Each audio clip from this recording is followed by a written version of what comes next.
Hello, my name's Ed Frawley. Another good question here from a person that wrote us through the Ask Cindy portal on the front of Leerburg.com. Once again, and I say it at the beginning of all these, you don't need to be a customer of Leerburg to post a question to us on training, breeding, healthcare, behavioral problems. If we can answer it, we will answer it. If we can't really answer it, we're going to write you back and say, can you give us a few details? And that's what Cindy did in this particular question.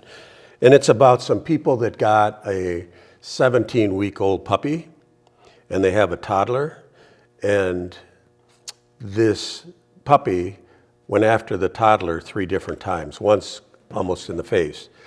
And they're just wondering what to do. I'll make some comments as I go through and read their question to us. Hello, I wanted to say thank you for answering the previous question I had sent you. We just picked up a 17-week-old puppy today. Our puppy ended up lunging at our toddler 3 times, and once it went after his face. I'll say something here kind of to set the tone for this question, and that is, number 1, I don't know this dog. If I saw the dog, I'd probably be able to give you a more accurate answer. But for someone that bred working dogs, and I bred German Shepherds for law enforcement or competitive dog sports for 35 years. I don't anymore. We retired from breeding 10 years ago.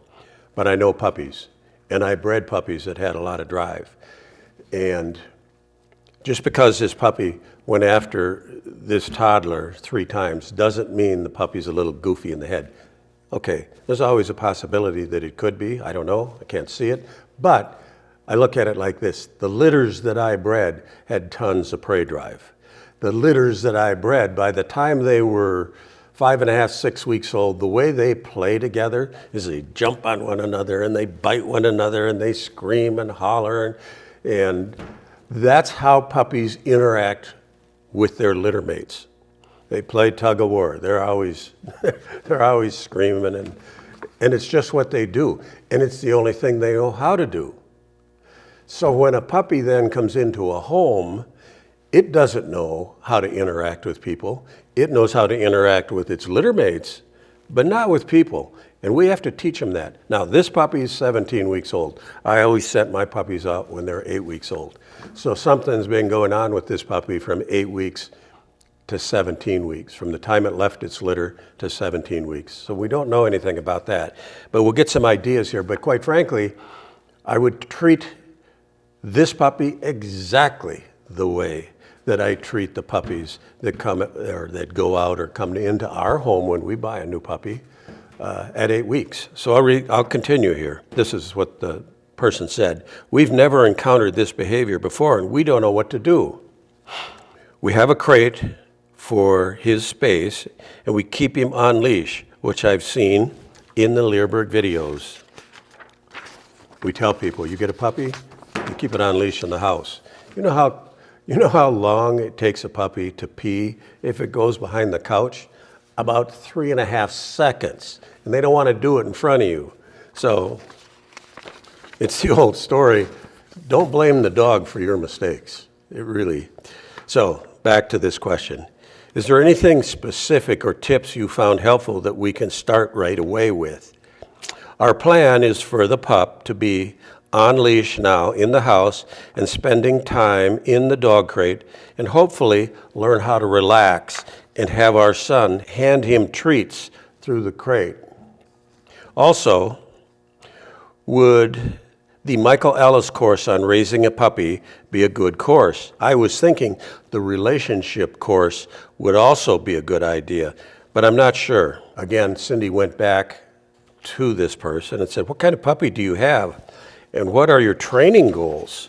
Do you have prior dog experience? And for now, keep the puppy on leash and in the crate, and specifically we use our puppies in X-pens when we're able to stay in the room with them. We never leave a puppy in an X-pen and leave. because they can learn to climb out. And it's our job to teach them, no, you don't climb out. If we put a puppy in an X-pen and they come in different heights. So if we put them in an X-pen and they try climbing out, I would just go up and bang the pen and make them fall off and say, no, don't do that. And toss them a toy or toss them a treat. Get their mind off of the fact of climbing out and onto something that you put in the X-pen for the dog to play with. Cindy goes on, to expect a new 17-week-old pup to interact appropriately with a toddler on the first day is pushing it. I'll push it past pushing it. It's a terrible idea. You don't do that. You just don't do it. You're just asking for problems. Do you know how sharp puppies' teeth are? They're like little needles. They got a whole mouthful of little needles that they've been playing with litter mates. And if they bite on it, you're going to jerk away. You're going to get a cut. And it's not out of aggression that the puppy's doing that. And to puppies, or I'll even expand it, that if people get rescue dogs and you bring them into your home, we call it a honeymoon period. And it usually lasts for at least 2 weeks. So when we bring a dog in, we're not trying to do an awful lot of stuff with this dog in the first few weeks. We want them to just relax, learn who lives in the house, see who lives in the house, and quite frankly, trying to get a child to hand treats to a puppy is also a recipe for a problem, a bad problem. Don't do that. There's no reason for a toddler to be giving food treats to a 17-week-old puppy. So Cindy does say that. Don't hand treats to the puppy, not right now anyway. You first need to allow the puppy to settle in and learn about its new environment. If you can give me more specific information, I will be able to give you better ideas on the proper way to go with courses and videos that we sell. And this man wrote back and said, hello, it's a rat terrier mix. And the goals were to do general training first and work into healing and maybe agility after that. This will be our third pup. We currently have an adult shepherd lab mix and a blue heeler.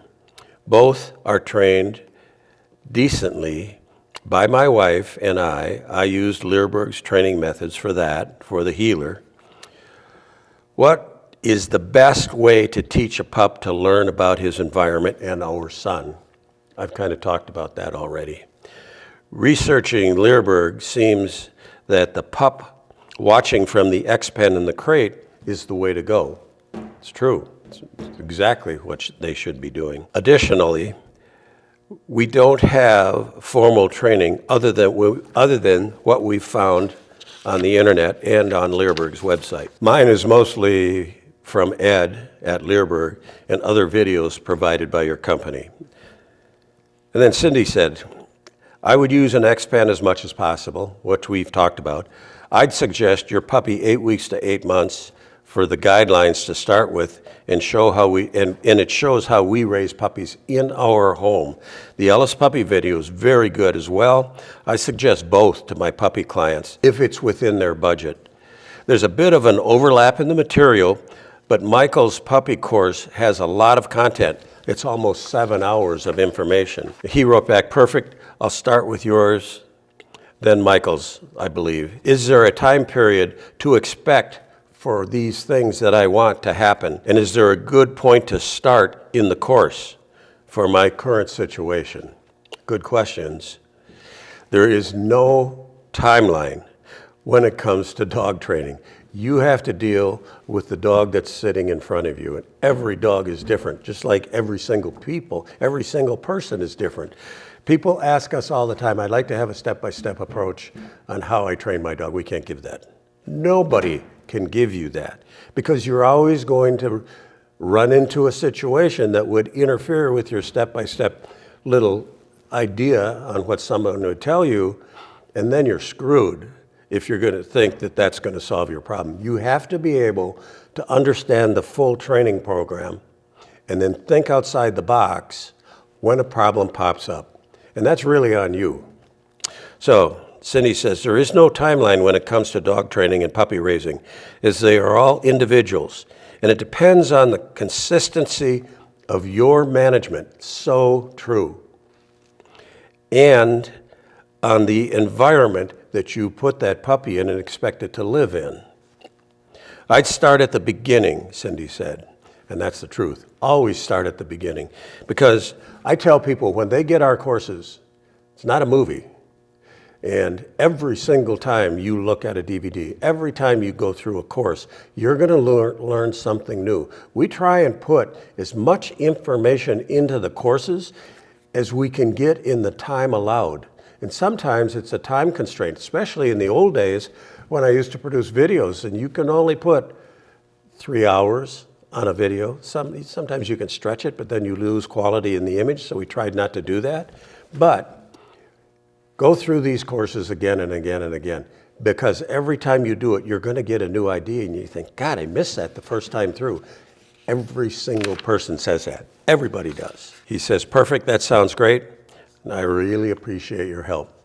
Again, it's nice when we have an interaction with people and we're able to help them, and they listen to us and they follow what we're telling them to do, because we know if they'll do what we recommend, and if they learn to think outside the box to solve their own problems based on the foundation that we've given them, they're going to be able to solve the problems they have with their dogs.